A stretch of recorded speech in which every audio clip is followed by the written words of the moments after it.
Party పెట్టబోతున్నట్లుగా కవిత ప్రకటించగానే తెలుగు రాష్ట్రాల్లో సరికొత్త చర్చ మొదలైంది. మాజీ సీఎంల కూతుర్ల రాజకీయ ప్రస్థానంపై పోలికలు పెడుతూ విశ్లేషణలు కూడా చేస్తున్నారు. ఇక్కడ షర్మిల, అక్కడ కవితని పోలుస్తూ పొలిటికల్ సర్కిల్స్ లో తెగ చర్చించుకుంటున్నారు. ఇంతకీ కవిత రాజకీయ ప్రయాణం ఎలా ఉండబోతోంది?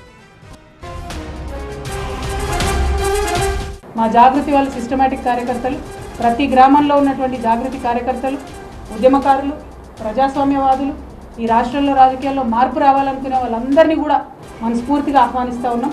ఏప్రిల్ 25వ తారీఖు, వచ్చే నెల ఏప్రిల్ 25వ తారీఖు నాడు మార్నింగ్ 10 o'clockకి మేము జెండా ఆవిష్కరణ చేసి మా పార్టీ పేరు చెప్తాము. విన్నర్గా నిజామాబాద్ వేదికగా శ్రీరామనవమి సందర్భంగా తెలంగాణ జాగృతి అధ్యక్షురాలు కవిత చేసిన వ్యాఖ్యలివి.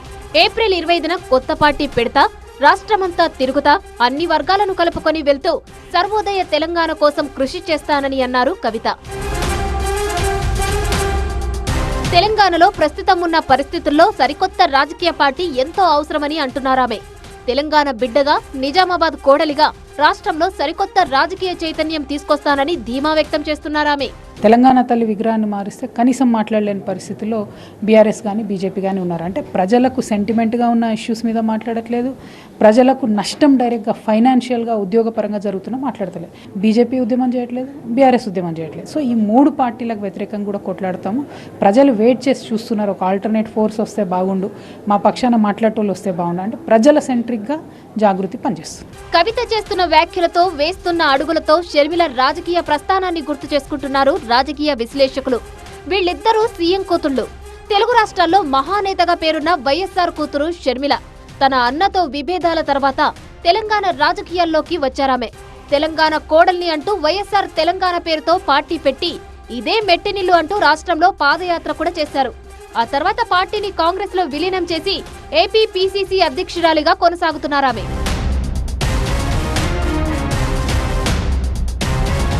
ఇప్పుడు కేసీఆర్ కూతురు కవిత కూడా కొత్త పార్టీ దిశగా అడుగులు వేస్తున్నారు.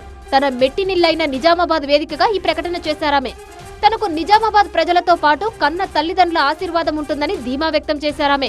జనరల్గా పేరెంట్స్ ఎప్పుడైనా పిల్లలు ఏ పని చేసినా సక్సెస్ అవ్వాలి అనుకుంటారు. తల్లిదండ్రులుగా అమ్మ నాన్న ఆశీర్వాదం 100% ఉంటుందని నేను అనుకుంటున్నాను.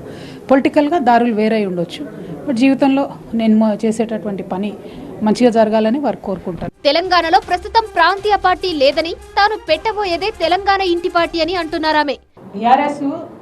టీఆర్ఎస్ తెలంగాణ ఫోకస్ వదిలేసి మేము నేషనల్ పార్టీ అవుతామన్న క్రమంలో ఇక్కడ అక్కడ అన్నట్టు కాకుండా ఫోకస్ తగ్గింది.